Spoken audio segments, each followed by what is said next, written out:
comment, share, and like for more videos to my channel.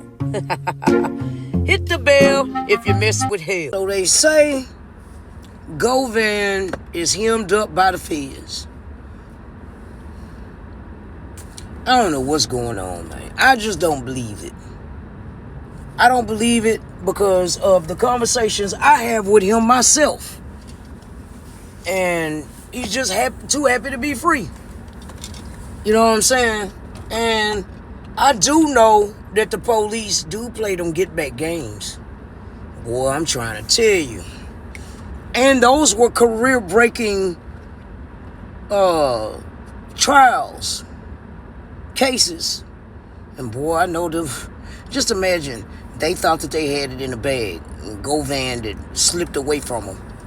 Yeah, man, just some people that dream of that nigga, handcuffing that nigga. They got my dude hemmed up. And the feeling of knowing you got your life back. And it's one of the best feelings I ever experienced. And I'm just happy to be free.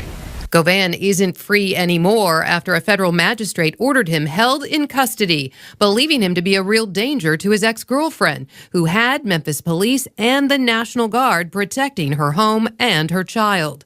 Before we start, let me make this emphatically clear. I don't support no shit about violence against no child. So that's big OUT.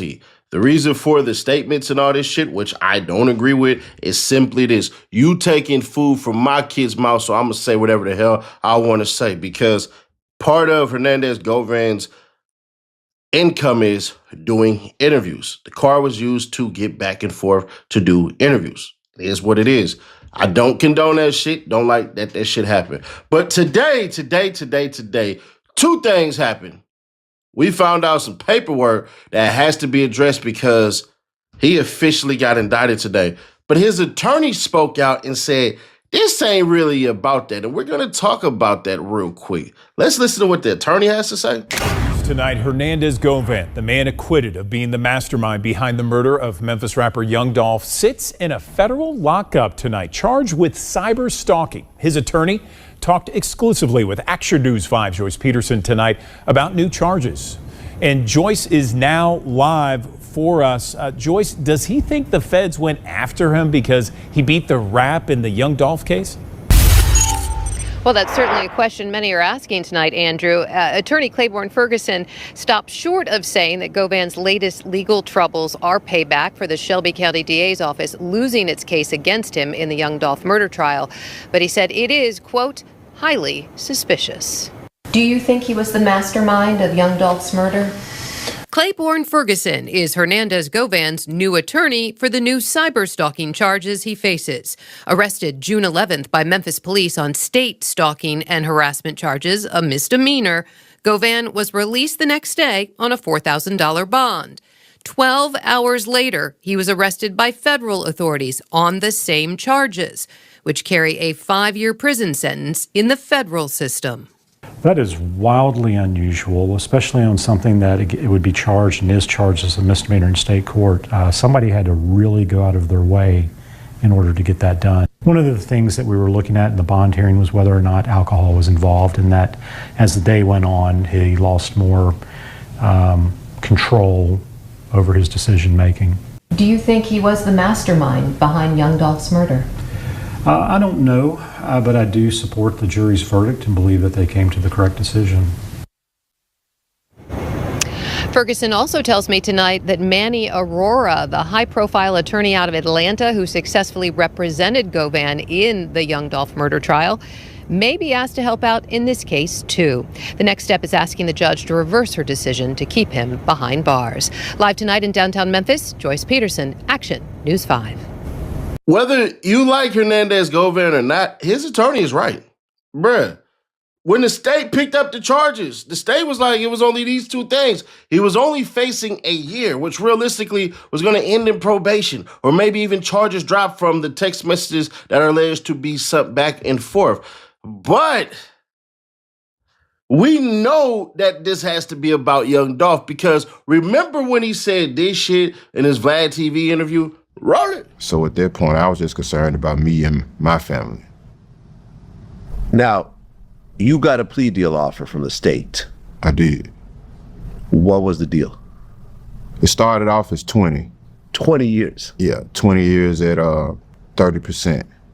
Then they went down to 15 after my attorney filed 16 motions against the state. We won 11 of them.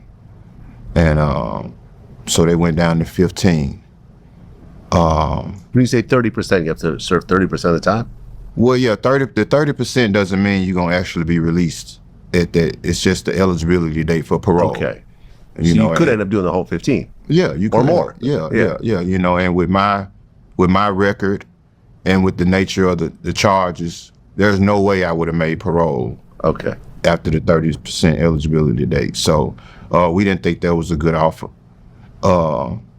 I think it was around the motions, right after the motions or whatever, they came some way, Manny, we negotiated another deal. And it was for 10 years. And so, you know, the head district attorney, he wasn't against it. I think Manny talked him into it. At this point, we still felt like we could win. I think I kind of, prior to that, Manny was, we're going to try. We're not taking it. It's unreasonable. I told him a conversation that I had with my son, and my son was like, you know, he wanted me to take the deal. And his position was, you know, he'd rather lose me for a few years than the rest of my life. Right, because you're facing life in prison. Correct. Do they have a death penalty? And talked to them about it. And I had almost a year of jail credit already, so if I could get to the penal farm and do 3.5. Yeah, man, they got my boy hemmed up out there, man. I sure hate that, man. Just to have to go to court in itself is a headache. You could be feeling good, doing good, be in a club, be around a bunch of bitches. Think one day I gotta go to court. I don't care if it's traffic court. It ruined everything. No, man, I know Govan. I just think I think that they targeting him. And yeah, man, shit. A lot of people not happy that he free. A lot of people pissed off. Now we have it set up for y'all. Y'all understand what the attorney is saying. Y'all understand why the young Dolph shit plays a factor. Now you understand yesterday he was formally, finally indicted. Damn. The United States District Court for the Western District of Tennessee, Western Division. United States of America versus Hernandez Govan. Indictment. And y'all see the date over here? Yeah, 6/25/2026. I know what y'all was thinking, but it's real. It's here. Indictment. The grand jury charges count 1, threat of intentional disclosure of non-consensual intimate visual depictions. On or about June 3rd, 2026, in the Western District of Tennessee and elsewhere, the defendant, Hernandez Govan, did knowingly threaten for the purpose of intimidation, coercion, extortion, and to create mental distress to publish an intimate visual depiction of an identifiable individual, to wit, adult victim 1, in interstate and foreign commerce through the use of an interactive computer device, to wit, Facebook, without the consent of adult victim 1. And what was depicted in the intimate visual depiction was obtained or created under circumstances in which Govan knew or reasonably should have known adult victim 1 had a reasonable expectation of privacy and was not voluntarily exposed by adult victim 1 in a public or commercial setting, and was not a matter of public concern. In the publication of the intimate visual depiction caused and was intended to cause harm to adult victim 1 in violation of 47 U.S.C. 223 H2A, H4A, and H6A. Count 2, cyberstalking. On or about June 3rd, 2026, in the Western District of Tennessee and elsewhere, the defendant, Hernandez Govan, did, with the intent to harass and intimidate adult victim 1, use any interactive computer service, any electronic communication service, any electronic communication system of interstate commerce, and any other facility of interstate foreign commerce to engage in a course of conduct, including sending iMessages and an audio message to adult victim 1 in which Govan threatened to commit acts of violence and publish intimate visual depictions that placed adult victim 1 in reasonable fear of death or serious bodily injury and attempted to cause and would reasonably be expected to cause substantial emotional distress to victim 1, all in violation of Title 18, United States Code, Sections 2261A, 2A, and B, and 2261B5. A true bill for a person. June 25th, 2026. Damn. The feds say he threatened to shoot up her home because she owed him $540, calling and texting saying, "The National Guard can watch your house all day. I don't give an expletive about no police, National Guard, or nothing." The criminal complaint said Govan also threatened to post explicit photos of her on social media. All the threats made on the same day. Now, here's the terrible part. You get to actually see what the counts are as far as the time that he would have to serve on all of this shit. Right here, you have the notice of penalties, and this is where shit get ugly right here. Notice of penalties, count 1s, 2 years imprisonment, $250,000 fine, or both 1 year supervised release and a mandatory special assessment.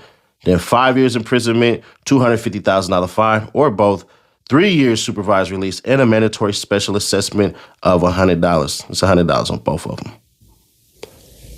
Then you get right here, bruh, and this is where it gets crazily, right? Because he wanted a reconsideration and appeal for order of detention, meaning he wanted a bond. And it says, "Come now, defendant Hernandez Govan, by and through counsel, and respectfully submits this motion for reconsideration and appeal of the order of detention and support thereof. Defendant Hernandez Govan will submit the following to this court. Mr. Govan was charged with violation of 18 U.S.C. 2261A, which involves the use of a telecommunication device to harass another person. The initial charge stemmed from a telephone harassment case that since escalated. Mr. Govan asserts that the underlying facts of the case involve him being a victim of a scam. The alleged victim, an acquaintance, solicited $500 from the defendant under the pretense of assisting him in renting a vehicle. After providing the funds, the acquaintance failed to fulfill her promise, prompting a series of communications by the defendant to recover the funds. Mr. Govan has never committed any act of violence against the acquaintance and possessed no weapons or instruments that could be deemed lethal. The communications between the parties reflect the frustration of a victim attempting to recover funds rather than any attempt to harass or harm. The pretrial services officer reviewed the relevant factors, including the nature of the charges and Mr. Govan's history, and recommended a $10,000 unsecured bond. The magistrate's judge's ruling did not adequately consider this recommendation or the factors supporting a less restrictive means of addressing the court's concerns. Mr. Govan has consistently complied with all court orders and has appeared punctually for all scheduled court dates. He has demonstrated a commitment to addressing the charges against him and has not attempted to evade prosecution. Mr. Govan has strong ties to the community and family, including a young son with severe autism who relies on him for support. Detention would severely impact both Mr. Govan's ability to prepare his defense and his family's well-being. For the reasons stated above, Mr. Govan respectfully requests that this court reconsider the order of detention and grant a bond in the amount of $10,000 with conditions that would allow him to remain free while adequately addressing the courtroom's concerns regarding safety and flight risk. Wherefore, the defendant Hernandez Govan respectfully requests that this honorable court grant this motion for reconsideration and appeal of the order of detention, allowing for the issuance of a bond under reasonable conditions. Respectfully submitted, attorney for defendant, Perry Griffin. So y'all can see. And then y'all had a certificate of service. Just so y'all know, electronic central filing system. That's what ECF is. Yeah. Comment, share, and like for more videos to my channel. Hit the bell if you mess with hell.